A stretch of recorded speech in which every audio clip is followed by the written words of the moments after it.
Pernah nggak sih ngerasa kejebak, kayak rasanya kita cuma ngikutin jalan yang udah dibikin sama orang lain? Nah, hari ini kita bakal ngebongkar Million Dollar Maverick dari Alan Weiss. Buku ini bukan sekedar panduan biasa, tapi ini tuh cetak biru buat kita semua yang pengen lepas dari kerumunan dan nempat jalan sukses kita sendiri. Kita mulai dari kutipan yang kuat banget ini. Kita semua pernah kan ngerasain tarikan buat jadi sama kayak yang lain, biar nggak aneh sendiri kan? Wise nyebutnya gravitasi kegagalan. Dan ini bukan sekedar tekanan sosial biasa loh. Menurut dia, inilah yang secara aktif nahan kita buat maju. Pertanyaannya, gimana cara kita lolos dari tarikan gravitasi ini? Jadi gimana caranya kita lepas dari lubang hitam itu? Jawabannya menurut Wise adalah dengan menjadi seorang maverick, seorang pemikir independen yang nggak takut buat ngelawan arus. Langkah pertamanya yang paling fundamental, Anda harus berani buat ninggalin kawanan. Yuk kita lihat kenapa ini penting banget. Ada satu cerita kunci dari masa mudanya Weiss yang benar-benar ngegambarin poin ini. Coba bayangin, ada 4 siswa terbaik yang lagi bersaing buat program pertukaran pelajar. 3 di antaranya ngasih jawaban yang patriotik dan standar banget. Tapi, Weiss, dia beda. Bukannya ngebela negaranya, dia malah milih buat menjelaskannya. Jawaban yang sama sekali nggak terduga inilah yang akhirnya bikin dia kepilih. Dan menurutnya, itu ngubah hidupnya selamanya. Ini bukti nyata betapa kuatnya keberanian untuk tampil beda. Dan ini dia inti dari pola pikir seorang maverick. Ini bukan soal milih jalan yang udah ada, mau itu jalan yang rame atau jalan yang sepi. Bukan itu. Ini soal ngelihat tanah kosong dan bilang, saya akan bangun jalan raya di sini.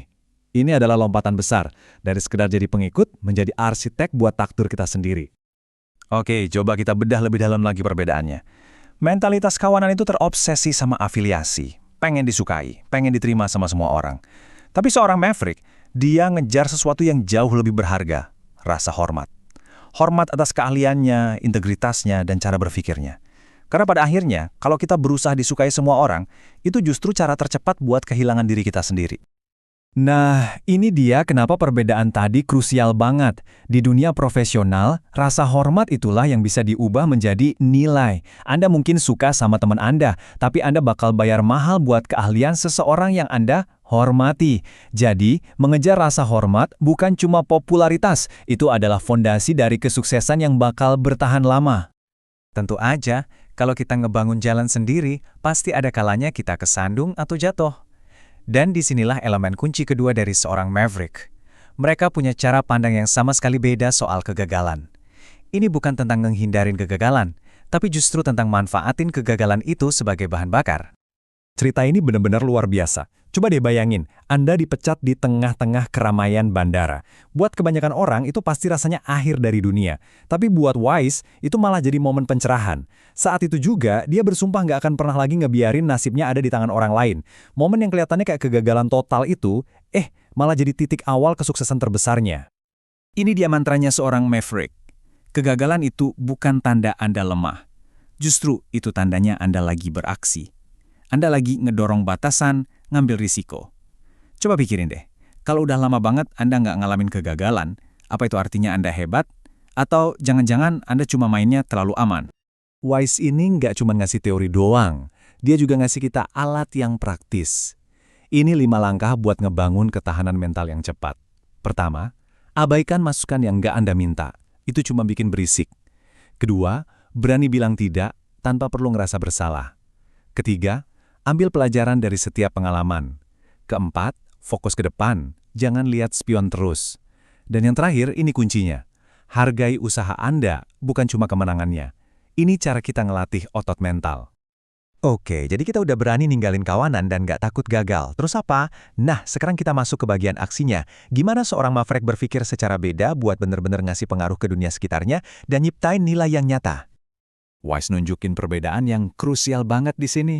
Oportunis itu, ibaratnya, bikin layanan taksi yang lebih bersih. Ya bagus, tapi inovator, dia menciptakan Uber. Dia nggak cuma memperbaiki yang lama, dia menciptakan kategori yang benar-benar baru, ngubah total permainannya. Nah itu level berpikirnya seorang maverick. Jadi buat Waze, inovasi itu sifatnya proaktif, bukan reaktif.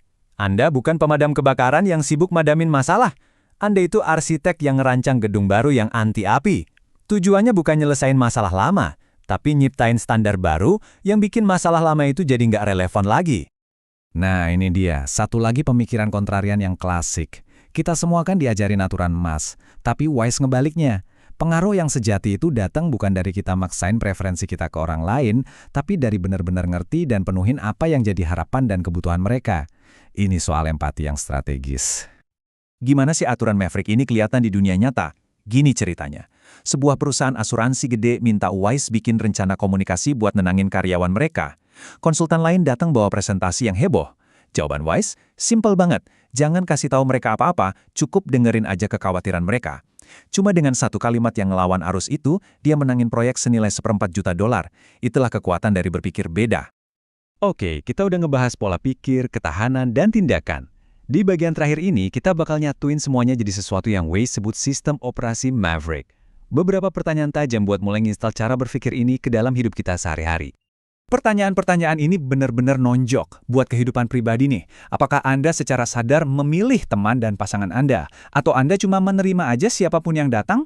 Di kerjaan, Anda lagi nyiptain sesuatu yang baru atau cuma niru-niru aja?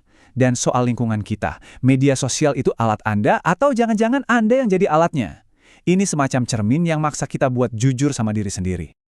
Wah, saya suka banget sama konsep ini, faktor Michelangelo. Buat nyiptain patung David yang legendaris, itu Michelangelo kan nggak nambahin apa-apa.